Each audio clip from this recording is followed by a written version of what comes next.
O SAGE oferece várias ferramentas para se trabalhar com números inteiros e a teoria dos números. Começamos então pelo comando mais simples, que é o comando factor. O comando retorna a fatoração em números primos do número colocado no seu argumento. Utilizando como exemplo os números 2021 e menos 2023, o SAGE retorna a seguinte resposta.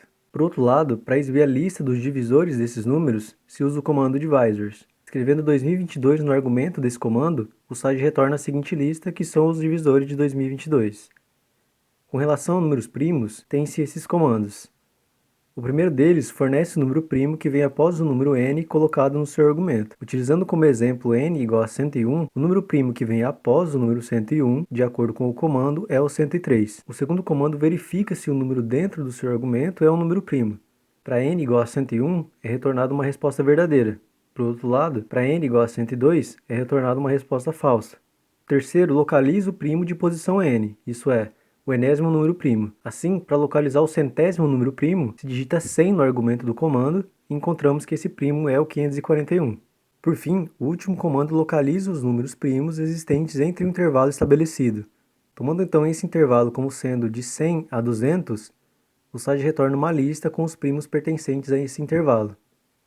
É possível também, com o SAGE, encontrar o maior divisor comum e o mínimo múltiplo comum entre dois números. Para isso, é utilizado os comandos GCD e LCM, respectivamente. Usando como exemplos os números 120 e 64, encontramos que o MDC é 8 e o MMC é igual a 960. Ainda, o comando XGCD fornece os números inteiros A e B que satisfazem essa igualdade, conhecida como identidade de Bezoar. Para os números 120 e 64 é retornada essa terna de números, onde se pode verificar a igualdade interior. O site também possui dois comandos representados pelos símbolos de porcentagem e barra, que remetem ao algoritmo da divisão. O primeiro retorna o resto da divisão entre o número à esquerda pelo da direita do símbolo de porcentagem. Por exemplo, o resto da divisão de 2021 por 37 é igual a 23. De maneira parecida, o símbolo barra retorna o quociente da divisão de 2021 por 37, que é 54. É possível verificar a validade desses resultados com a seguinte igualdade.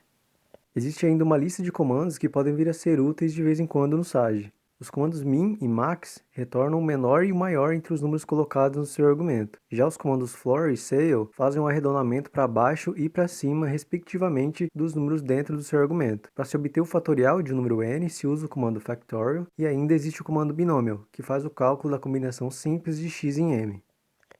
Com o comando permutations, é possível obter quais as permutações possíveis entre os itens de uma lista colocada dentro do argumento do comando. Por exemplo, se quiséssemos saber quais as permutações possíveis entre as letras A, B, C e D, utilizamos o comando list após o comando permutations para que o SAGE retorne a lista com as permutações. Para saber a quantidade de permutações feitas, se salva primeiro a lista em uma variável e por fim se usa o comando len.